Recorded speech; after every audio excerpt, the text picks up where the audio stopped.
Nous sommes en Avignon. Cette commune historique de 92 000 habitants est située dans le département du Vaucluse. Au bord du Rhône, cette cité provençale est notamment connue grâce à son célèbre pont ainsi qu'à son palais des papes. C'est une très belle ville, architecturalement parlant, culturellement parlant. Et il ne faut pas oublier que la ville d'Avignon, c'est quand même la deuxième ville avec le Vatican qui a accueilli en son temps des papes. Donc c'est une vraie carte postale. On a à la fois une ville qui est très culturelle, très ancrée dans le domaine artistique, etc. Et de l'autre côté, on a une ville aussi qui est très active. Donc je trouve que c'est séduisant. Une cité touristique et dynamique, qui va pourtant devenir le théâtre d'une sombre affaire de mœurs, le 23 juin 2018.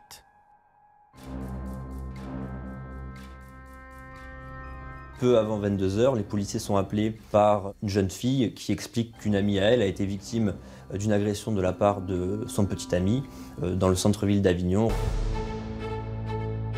Une fois sur place, devant l'immeuble, les policiers découvrent un groupe d'individus autour d'une jeune femme, que nous appellerons Cassandre. Ils m'ont demandé de débriefer rapidement pour passer à l'intervention. Donc j'ai raconté que j'ai vécu un viol, qu'il m'avait frappé, qu'il était violent et qu'il était armé. Cassandre révèle également que son violeur se trouve encore chez elle. Alors, que s'est-il passé dans cet appartement en Avignon? Qui est l'agresseur? Et comment va se dérouler l'interpellation de cet homme armé?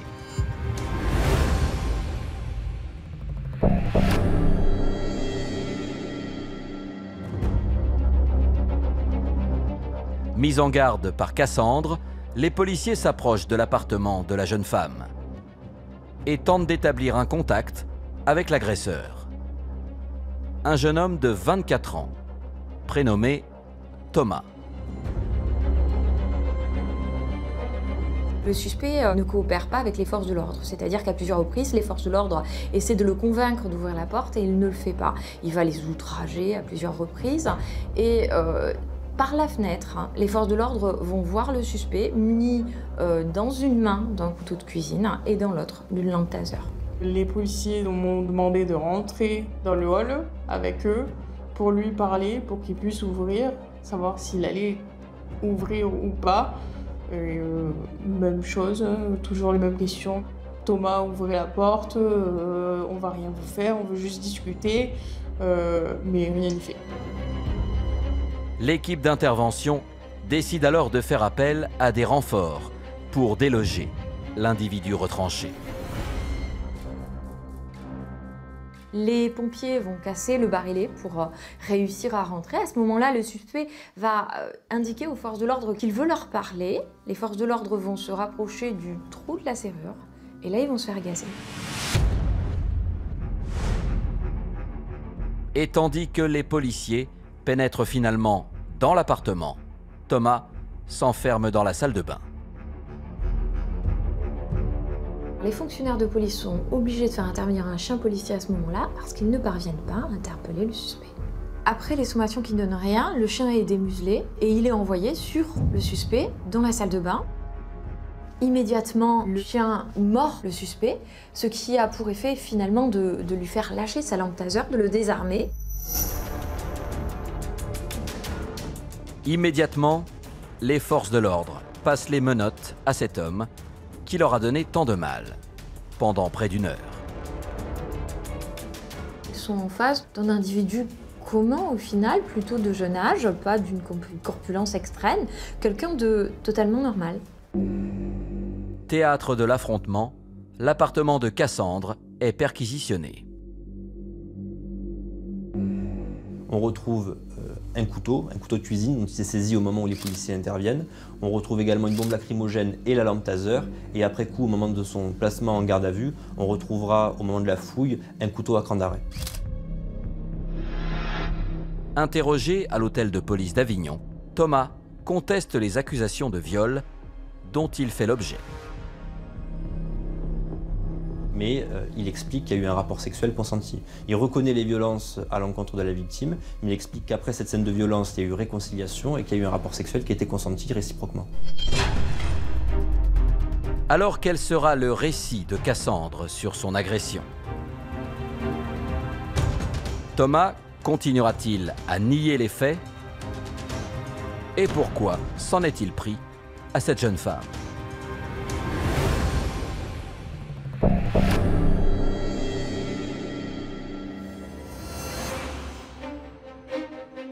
Après avoir recueilli la version de Thomas, les enquêteurs s'intéressent au profil de sa victime présumée.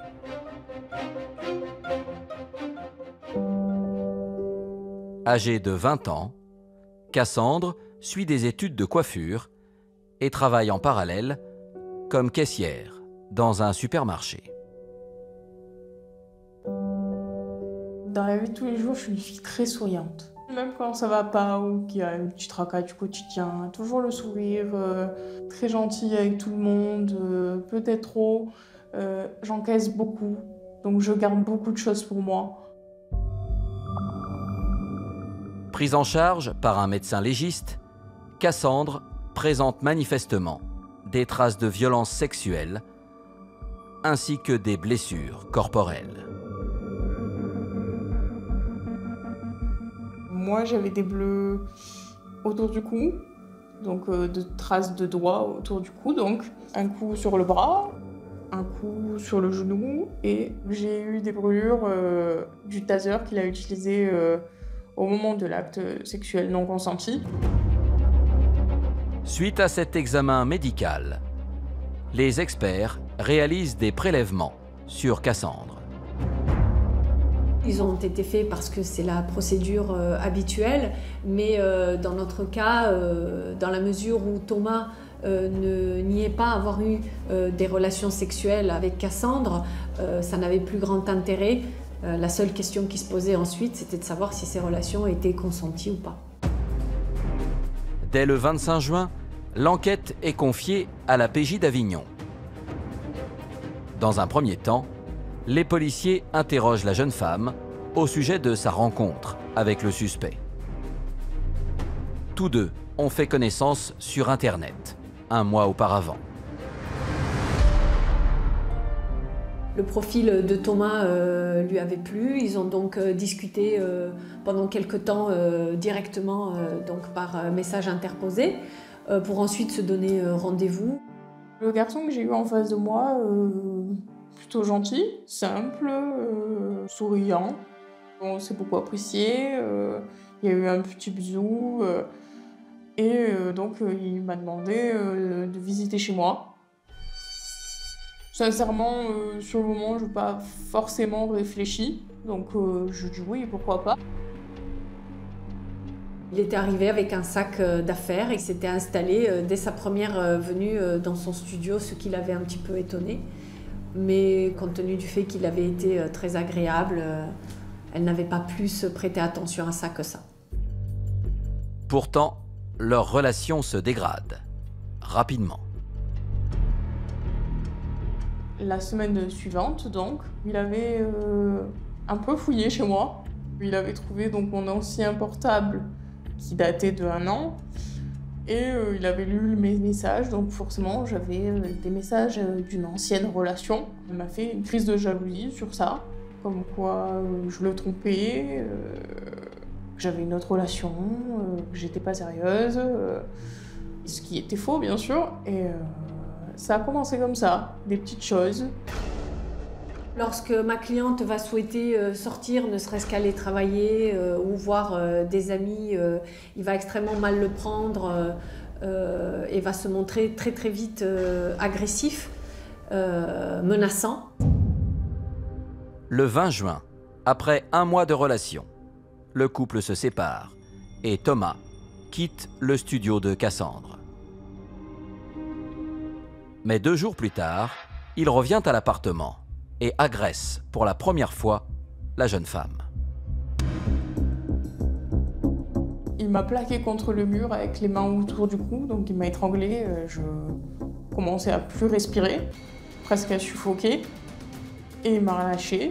Et il m'a dit oui, mais excuse-moi, tu me pousses à bout.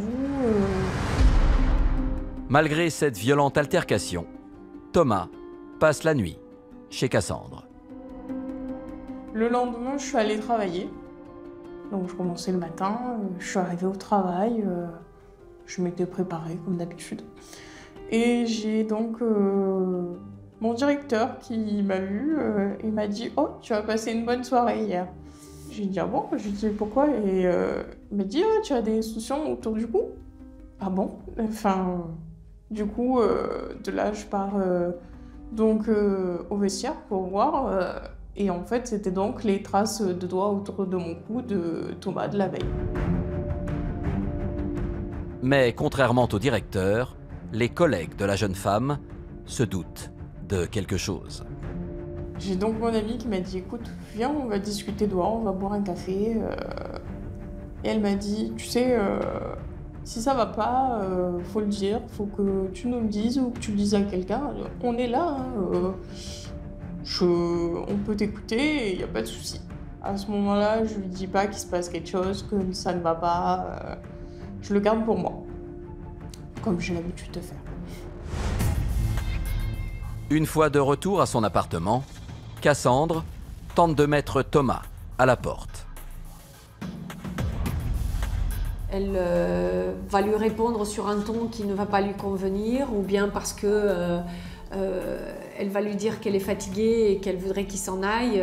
Voilà comment les choses dégénèrent très rapidement. Il avait donc fermé le volet de l'appartement, la porte. Il avait débranché le téléphone fixe. Il avait pris mon téléphone. Il avait donc le sien sur lui, le mien, les clés, les 2 trousseaux de clés dans ses poches. Donc j'étais enfermée. Suite à ça, il a serré mes poignets, les 2 donc, et m'a commencé à me tirer vers la chambre de force.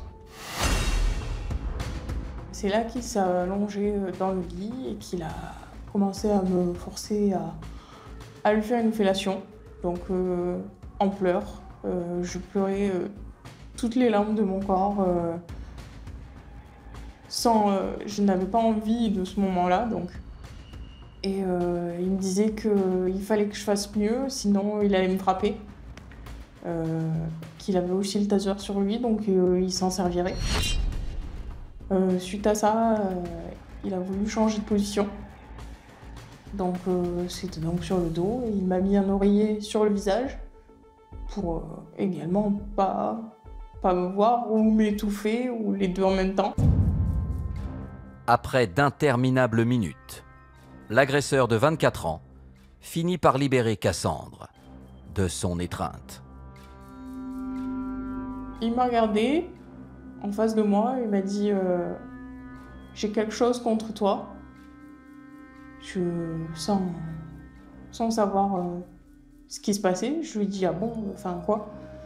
Et il m'a juste fait entendre quelque chose, donc on entendait dans son téléphone qu'il avait donc filmé.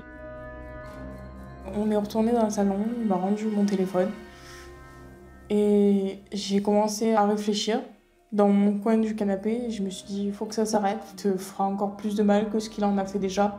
Et les mots de ma collègue ont retenti dans ma tête et je me suis dit écoute, envoie-lui un message. Et donc je lui ai envoyé sur une application où les messages se suppriment automatiquement. Cassandre lance un appel à l'aide et 1 heure plus tard, elle voit arriver ses collègues par la fenêtre de son appartement, en rez-de-chaussée. Ces derniers insistent pour qu'elle vienne boire un verre avec eux. J'ai tourné la tête vers lui et il m'a fait comme un mouvement d'acquiescement. Donc je me sentais obligée de le regarder pour avoir presque son acceptation de sortie.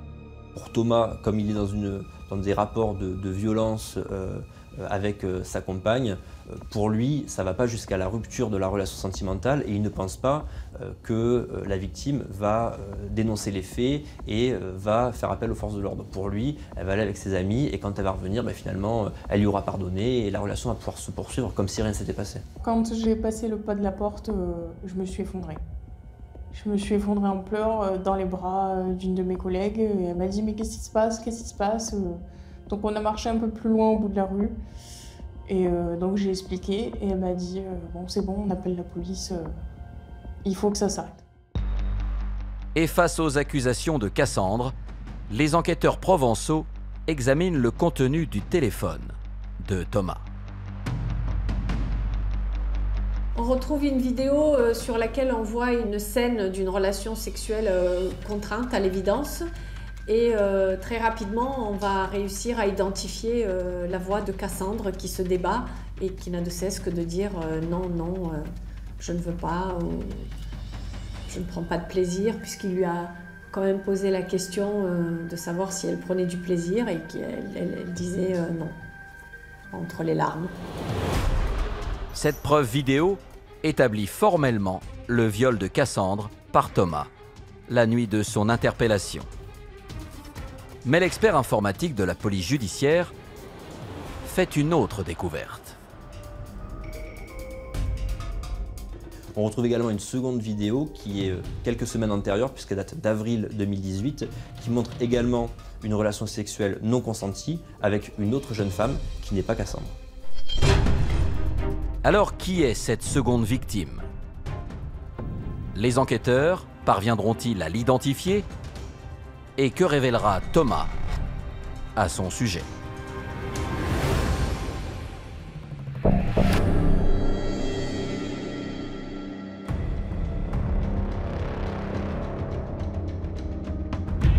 Suite à la découverte de cette nouvelle vidéo, le suspect est convoqué devant le juge d'instruction d'Avignon. Thomas, dans un premier temps, donne l'identité de cette personne, de cette jeune fille. Il explique qu'il a une relation sentimentale avec elle et qu'il n'y a jamais eu ni violence, ni relation sexuelle contrainte. Cette jeune femme, que nous nommerons Mathilde, a 21 ans et réside dans les Alpes. Sans plus attendre, les enquêteurs prennent contact avec elle. Ça sonne à la maison et il y a 2 policières qui me donnent une lettre et qui me disent comme quoi je suis convoquée au commissariat de Martigues. Interrogée à Martigues, la ville dans laquelle réside Thomas, Mathilde déclare qu'elle a eu une brève relation avec lui pendant les mois d'avril et de mai 2018. Mais les 2 jeunes gens se connaissent depuis bien plus longtemps.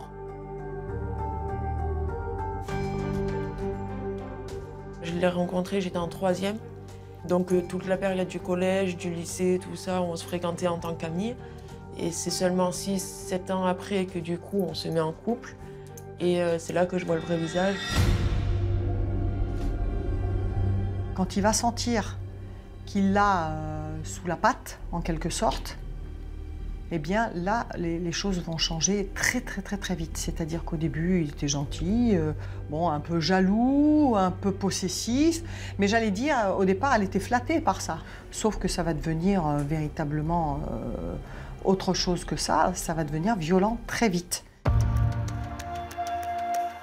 Il était très impulsif, il s'énervait pour tout et rien. Il fallait toujours que je marche à sa droite quand on était dehors, par exemple. Si j'étais pas à sa droite, il s'énervait. Je pouvais pas parler. Quand on était avec des amis, quand on me posait une question, il répondait toujours à ma place. Il m'empêchait de sortir, je pouvais pas sortir sans lui, je pouvais pas m'habiller comme je voulais. Sous la coupe de cet homme manipulateur, Mathilde ne parvient pas à le quitter. Et elle va vivre un enfer à ses côtés. Comme ce 5 avril 2018, lorsque le couple se retrouve au domicile des parents de la jeune femme.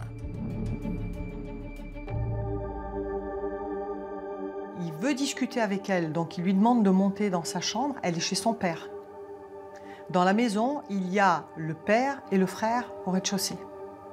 Donc ils montent à l'étage et ils s'enferment dans la chambre pour avoir une discussion sur leur relation de couple. Il commence à me faire des avances, je lui dis non, il s'énerve, je lui dis non. Il commence à me forcer, il commence à me retirer mes vêtements lui-même, je lui dis non. Pour me calmer, il avait mis un t-shirt sur mon visage. Mais disons que ça m'a pas du tout calmé, au contraire, hein, ça m'a encore plus stressée, donc voilà. Il m'empêchait de respirer en fait, pour éviter que je fasse trop de bruit. Elle le suppliait d'arrêter, mais elle parlait doucement. Elle ne hurlait pas. Elle n'osait pas hurler parce qu'elle s'est dit si mon père et mon frère se rendent compte de ce qui se passe, elle était terrorisée à l'idée qu'il puisse y avoir une bataille, une bagarre abominable.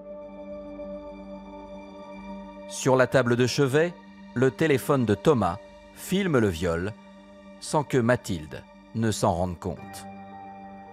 Une vidéo dont Thomas va se servir pour contrôler la jeune femme.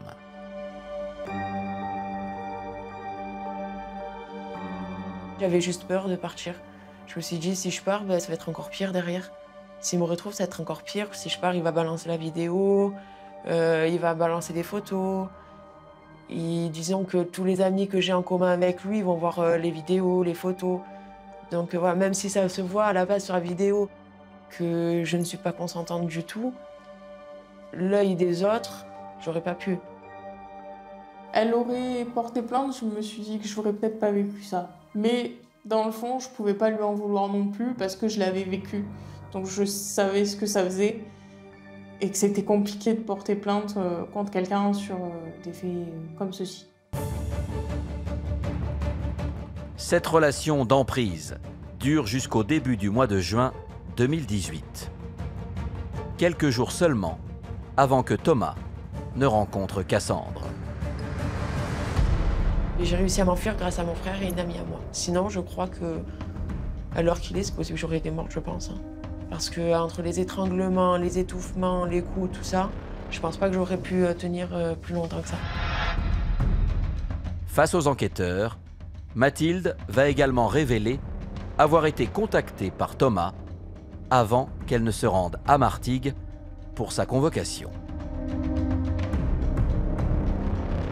Je savais qu'il y avait quelque chose par rapport à la justice avant que la police arrive, parce qu'il m'avait déjà envoyé un message pour me dire comme quoi ils avaient retrouvé la vidéo parce qu'ils ne l'avaient pas effacée. Il a essayé de l'influencer pour qu'elle se taise et qu'elle dise que même la vidéo, c'était un jeu sexuel entre eux, en fait.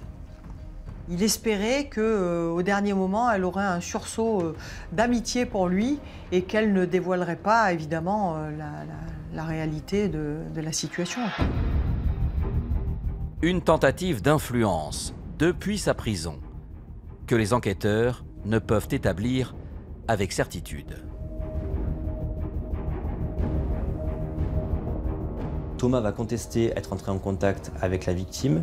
On sait effectivement qu'il était en possession fin 2018, en tout cas en septembre-octobre 2018, d'un téléphone, puisqu'il y a eu des échanges téléphoniques entre Thomas et son demi-frère. Mais il y a eu des changements de cellules très fréquents de Thomas, puisqu'il y a eu une détention qui a été assez chaotique. Et on n'est pas sûr qu'à la fin de l'année 2018, il était toujours en possession de ce téléphone portable. À l'image de Cassandre, Mathilde est une jeune femme discrète qui essaie de joindre les deux bouts en travaillant dans un supermarché. Elle essaie d'avancer dans sa vie à elle et dans la conception qu'elle a, elle, de sa vie, à sa mesure. Voilà. Et c'est pas péjoratif du tout, hein. C'est quelqu'un, au contraire, qui est volontaire, qui essaie de s'en sortir et qui va tout doucement s'installer dans une petite vie où elle peut mesurer tous les tenants et les aboutissants. Après, je suis assez persévérante quand même, mais je suis très très timide et réservée beaucoup aussi. Voilà. Je suis pas quelqu'un qui fait des folies, qui sort beaucoup. Je suis plus casanière. Je reste chez moi et je suis bien. Mais sa relation destructrice avec Thomas a complètement bouleversé son estime de soi et son rapport aux autres. À mes parents, ma famille, je ne peux pas en parler Je sais même pas s'ils savent la moitié de l'affaire, je sais même pas s'ils savent que ça a été filmé, je crois pas d'ailleurs. Parce que c'est très intimidant. J'ai l'impression qu'ils vont me regarder d'un autre œil après, même si je sais que c'est pas vrai. De moi-même, je peux pas. J'arrive pas. J'ai de la culpabilité, j'ai l'impression que c'était de ma faute. Des fois, je me pose la question, peut-être que je l'ai cherché, je sais pas. Au mois de juin 2019, Thomas est à nouveau mis en examen, cette fois pour le viol de Mathilde. Les vidéos ont été un élément déterminant.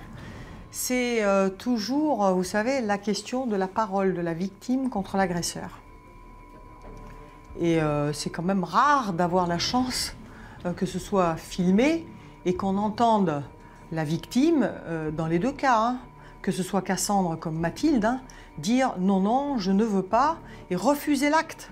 Mathilde, ma cliente, 22 fois pendant les 7 minutes de vidéo, lui a demandé d'arrêter, elle lui a dit qu'il n'avait pas le droit de faire ce qu'il faisait. Alors, quelles seront les explications de Thomas quant aux accusations de Mathilde? A-t-il fait d'autres victimes? Et que révélera l'expertise psychiatrique?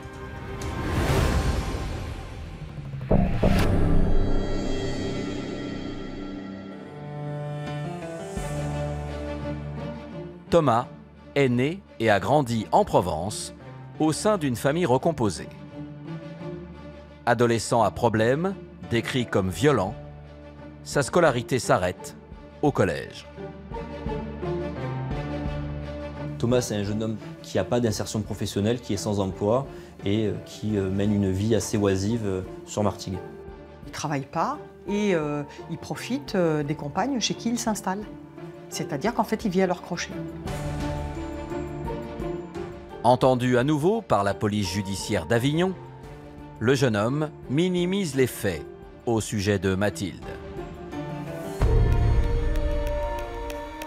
Thomas explique que la relation était consentie, que d'ailleurs la victime l'a embrassé au cours du rapport sexuel. Alors il reconnaît effectivement pendant le rapport certains actes un peu plus physiques, notamment de l'avoir tenu par les poignets, mais il explique que c'est dans le cadre d'une relation consentie.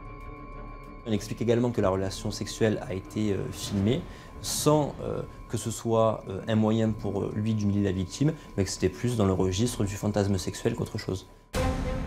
Le casier judiciaire de Thomas commence à se remplir durant son enfance pour des faits de vol. S'il n'est pas enregistré comme délinquant sexuel, le jeune homme a pourtant déjà connu des démêlés judiciaires avec une ex-compagne.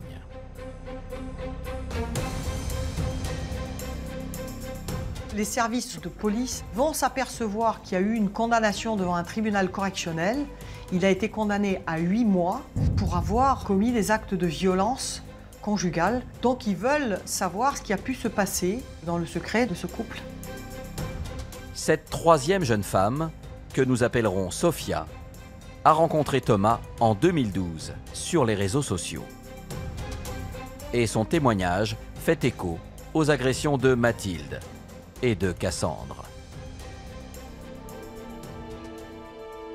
Elle a vécu l'enfer. Finalement, pendant 3 ans, les 3 années à peu près, où elle est restée avec Thomas, elle décrira un véritable enfer. Des violences, des menaces, des séquestrations.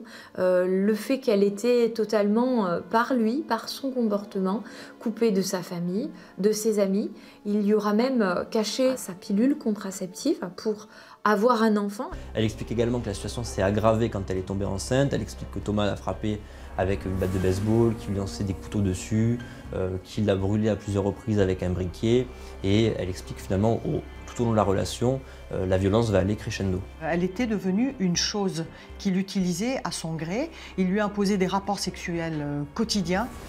Il utilisait l'enfant comme un moyen de pression sur elle, en lui disant que si elle ne faisait pas ce qu'il voulait, de toute façon, il s'en prendrait au bébé, et il s'en prendrait à elle et au bébé. Voilà. Donc elle était sous une emprise absolument totale. Au-delà de ces violences, Thomas l'aurait forcé à se prostituer. Donc elle explique qu'il a démarché un homme sur Internet pour qu'il vienne avoir un rapport sexuel tarifé avec Sofia pour 40 € pour utiliser cet argent pour acheter du cannabis.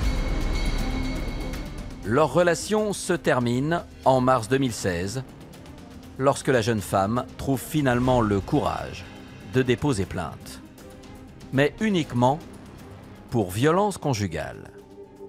Comme elle avait le bébé commun, elle a eu peur de déposer plainte pour le viol et la prostitution. Parce qu'elle s'est dit que si elle dévoilait le fait qu'elle s'était prostituée en présence de son enfant, on lui retirerait son fils. Malgré ces terribles accusations, Sofia décide de ne pas se constituer partie civile dans cette nouvelle procédure. Elle aurait pu apparaître officiellement comme une troisième victime en audience alors qu'elle n'a été entendue dans le cours de la procédure et ensuite qu'en tant que témoin, tout simplement. Peut-être que cela a été une question de preuve. C'est vrai qu'il n'y avait pas de vidéo là concernant, il y avait juste ces allégations contre ceux de Thomas avec des faits, somme toute un petit peu anciens, mais des faits quand même. À la maison d'arrêt d'Avignon, l'expert psychiatre qui rencontre Thomas tente de comprendre l'attitude du jeune homme envers ses compagnes successives. Ce qui m'interpelle, c'est à la fois le faible niveau d'insight, l'insight étant la capacité d'introspection, la capacité de comprendre comment on fonctionne. Ça, c'est un premier point qui me heurte un peu. Et le deuxième point, c'est le manque de recul critique sur ses agissements. C'est-à-dire qu'à aucun moment, il va émettre l'hypothèse qu'il aurait pu avoir un comportement désadapté, qu'il aurait pu. C'est-à-dire qu'en permanence, il va projeter la responsabilité de ce qui lui est arrivé, soit sur les victimes, soit sur la justice, soit sur d'autres personnes. Une personnalité torturée, qui est peut-être le fruit de l'enfance chaotique que Thomas a vécue. Il y a des antécédents de violence, de maltraitance et peut-être de violence sexuelle. Ce qui a donné lieu à ce qu'on appelle, en termes techniques, un trouble de l'attachement. Ce trouble de l'attachement a pour conséquence des dysrégulations émotionnelles, a des conséquences de problèmes de lien avec les autres. Et donc, ces deux problématiques, elles vont se rejouer chaque fois que Thomas va nouer une nouvelle relation. Pour mettre en place ce type de relation d'emprise, Thomas choisissait préférentiellement des personnes qui pouvaient avoir, par certains côtés, une fragilité. Et il était à même peut-être à la fois de repérer cette fragilité et en même temps de l'exploiter. Mais le fait d'avoir affaire à des personnes fragiles ne veut pas dire qu'elles sont fragiles sur tous les points. Il y a certaines personnes qui sont également résilientes ou qui ont des ressources ou qui ont un entourage. Et ça, je pense que l'intéressé ne pouvait pas le prévoir et c'est peut-être ce qui a fait que la situation s'est retournée contre lui. Jugé responsable de ses actes, Thomas est renvoyé devant la cour d'assises du Vaucluse pour des faits de viol sur concubin à l'encontre de Mathilde et de Cassandre. Alors, quelle attitude adoptera-t-il lors de son procès? Thomas reconnaîtra-t-il enfin les faits de viol? Et les victimes réussiront-elles à témoigner face à lui?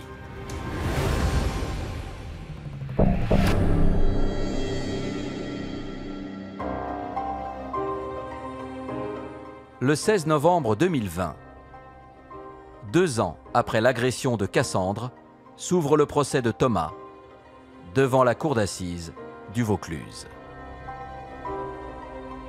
Ma cliente est tendue, toutes les parties civiles le sont, dans la mesure où Thomas a toujours été dans le déni.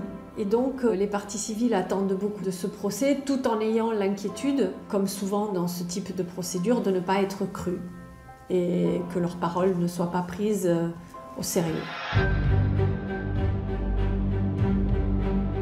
Tandis que le jeune homme de 26 ans fait son entrée dans la salle d'audience, Tous les regards sont tournés vers lui. Il a un physique tout à fait banal, j'allais dire lisse, voire poupon, presque, enfantin un peu. Et on se dit, en le regardant dans le box des accusés, c'est lui le monstre. Et c'est probablement ce qui a fait que le procès a démarré un petit peu comme ça, en demi-teinte.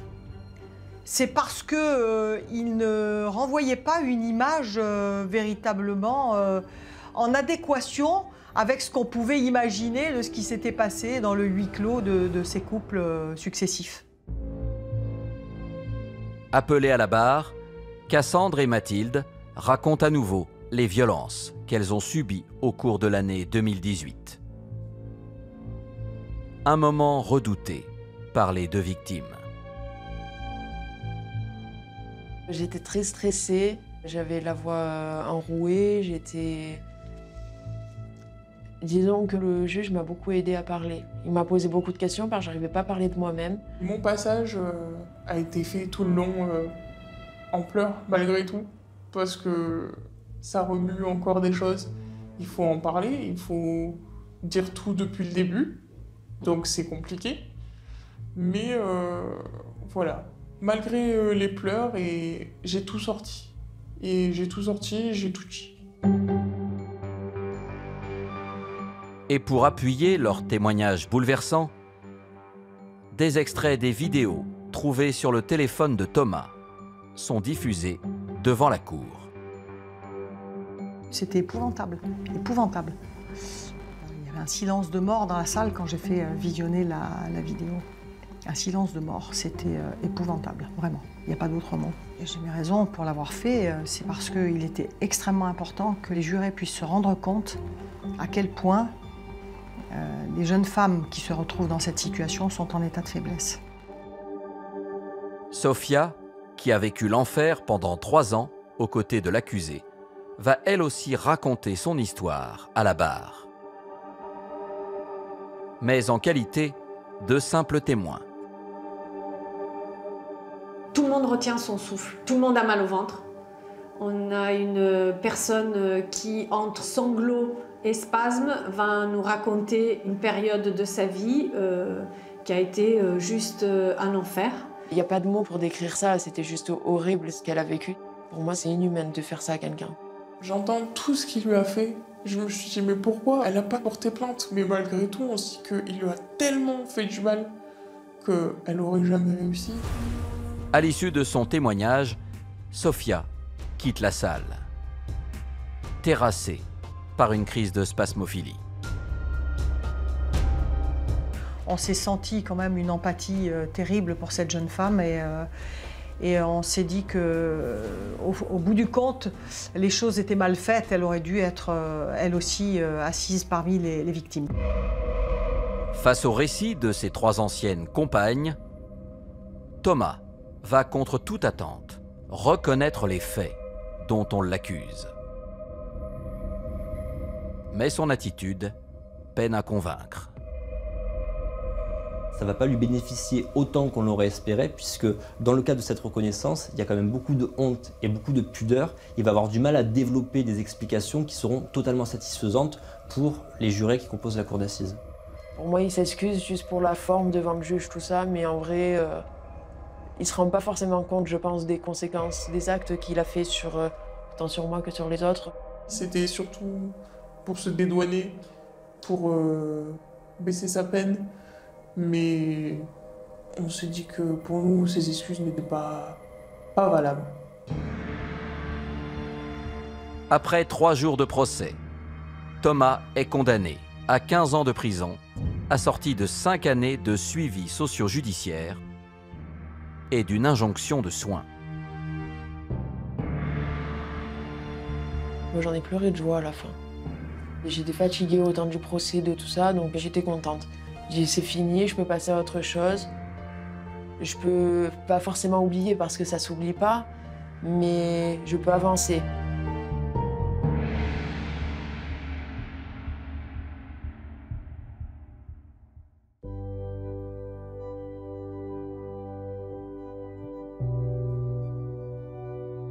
Aujourd'hui, les exactions de Thomas continuent de hanter les jeunes femmes qui ont partagé sa vie.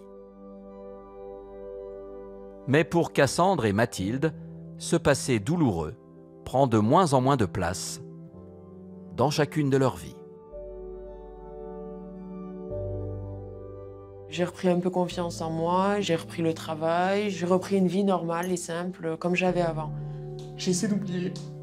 On n'oublie jamais, c'est gravé à l'intérieur, mais on va de l'avant et puis je vais de l'avant.